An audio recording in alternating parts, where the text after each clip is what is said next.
আসসালামু আলাইকুম। যখন আমরা ছোট মাছ কিনি, মলা মাছ কিংবা ছোট চিংড়ি মাছ, তার ভিতরে কিন্তু এরকম চান্দা কাটার মাছ পাওয়া যায়। আমাদের দেশে অবশ্যই চান্দা কাটা বলে, অনেকে চান্দা মাছও বলে। এই মাছটা অনেকে অনেক রকমের ভাবে খায়। তো কিভাবে খান কমেন্ট সেকশন একটু জানাবেন। তো আমি আজকে কিন্তু এটা ভর্তা করে খাবো। তো একটা প্যানের ভিতরে প্রথমে চান্দা মাছগুলো দিয়ে দিচ্ছি, আর দিয়ে দিব সামান্য পরিমাণে তেল। তেলের ভিতরে চান্দা মাছগুলো আমি আর কি ভেজে নেব।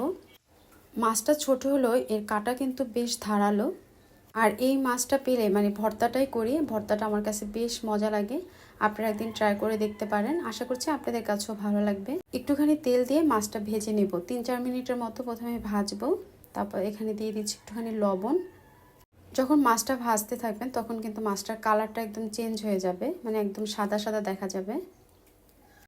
তো এই ভাজার ভেতরেই আমি এখন দিয়ে দেবো কাঁচামরিচ। আস্ত কাঁচামরিচ দিতে যাবেন না, অবশ্যই একটু ফাটিয়ে দিতে হবে, নতুবা তেলের ভিতরে কাঁচামরিচ কিন্তু ফেটে উঠবে।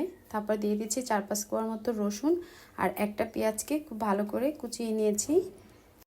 এখন এই চান্দা মাছের সাথে এগুলো আমি ভালো করে একটু ভেজে নেব, মানে একদম ভাজা ভাজা করব যেটাকে বলে। তো ঢাকনা দিয়ে একদম লো হিটে এটা আমি ভাজা ভাজা করে নিয়েছি। আর এখন এটা ভাজাটা দেখে হয়তো আপনারা বুঝতে পেরেছেন, এ পর্যায়ে আমি এটা চুলাটা অফ করে নিব। আর রেসিপি যদি ভালো লাগে প্লিজ রিকোয়েস্ট থাকলো আমার চ্যানেলটি সাবস্ক্রাইব করার। মানে মাছটা যখন ভাজা ভাজা করতে যাবেন তখন কিন্তু এর মাথা টাথা সব কিছু আর কি খুলে খুলে যাবে। বাসায় এরকম ফেলনা মাছ একদিন ভর্তা করে খেয়ে দেখবেন, দেখবেন যে কতটা মজা হয়।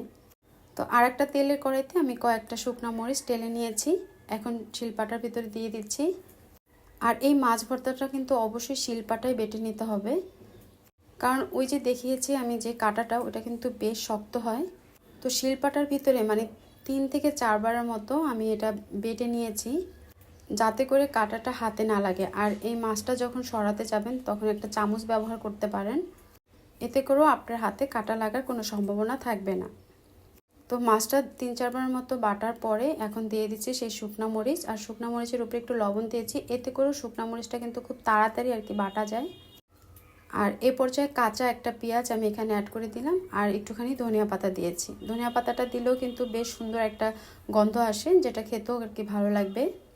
আর এই পেঁয়াজটা কিন্তু আমি একদম মিহি করে বাটবো না, একটু হাফ হাফ থাকবে। তো আমার এটা বাটা হয়ে গেছে, এখন আমি সব কিছু একত্রে মিক্স করে নিব। এখানে বাড়তি করে আর সরিষার তেলের দরকার নেই, এমনিতেই এটা এত বেশি টেস্টি হয় যা আর কি বলার মতো না। গরম ভাতের সাথে এরকম ভর্তা একদিন বানিয়ে খেয়ে দেখবেন, আশা করছি সবার কাছে ভালো লাগবে। আমাদের কাছে তো এই ভর্তাগুলো খুব ভালো লাগে। আর এতটুকু মাছ হলে অনেকে হয়তো বা মাছগুলো ফেলে দেন কিংবা কোনো কাজে লাগাতে পারেন না, সেক্ষেত্রে এরকম একটা ভর্তার রেসিপি অবশ্যই ট্রাই করে দেখতে পারেন। তা আজ এ পর্যন্তই, আল্লাহ হাফেজ।